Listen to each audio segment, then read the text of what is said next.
রাতের অন্ধকারে অতর্কিতে নেমে এসেছে মৃত্যু। একটানা প্রবল বৃষ্টির জেরে সোমবার রাতে কেরলের ওয়ানাডে একাধিক জায়গায় ভয়ঙ্কর ভূমিধস নামে। এই ঘটনায় লাফিয়ে বাড়ছে মৃত্যুর সংখ্যা।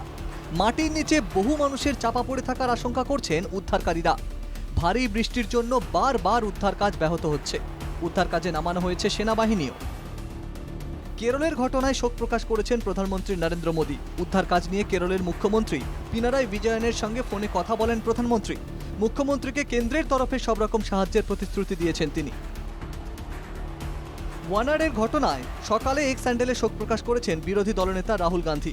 পরে সংসদে বিষয়টি উত্থাপন করে উদ্ধার কাজে কেন্দ্রীয় সাহায্যের আর্জি জানান তিনি। Early this morning, Wayanad was hit by several devastating landslides. More than 70 people have been killed. Mundakai village has been cut off. I have spoken to the Honourable Defence Minister and the Chief Minister of Kerala.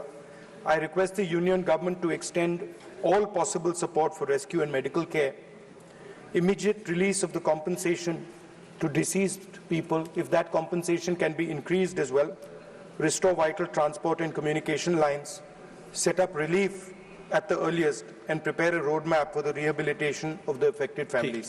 कोई भी प्राकृतिक आपदा वो देश के लिए और सबके लिए बहुत ही गंभीर मसला होते हैं. So all the natural calamity is not only for Kerala but for everyone. It's a concern. Early morning, Honorable Prime Minister has sent the MOS, the minister who comes from Kerala, early morning, and he is already there coordinating with the agencies. Honorable Prime Minister has already spoken to the Chief Minister of Kerala, and the rescue and relief operation is already on. দুর্গত এলাকায় জোর কদমে উদ্ধার কাজ চালাচ্ছে সেনাবাহিনী। দেশে একের পর এক প্রাকৃতিক বিপর্যয় হয়ে চলেছে। এ ধরনের বিপর্যয় রুখতে কেন্দ্রীয় সরকার কি করছে সে বিষয়ে প্রশ্ন তুলেছে সমাজবাদী পার্টি।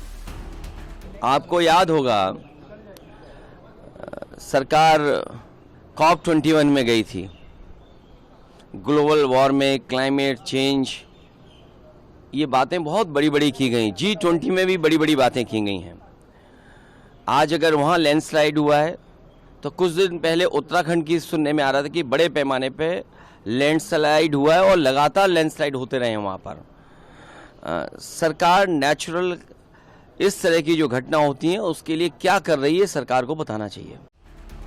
ভারী বৃষ্টি ও ধসের কারণে সবচেয়ে বেশি ক্ষতিগ্রস্ত হয়েছে ওয়েনাড জেলার মেপ্পাডি, মুন্ডাকাই, চুরালমালা এবং নালাপুঝা।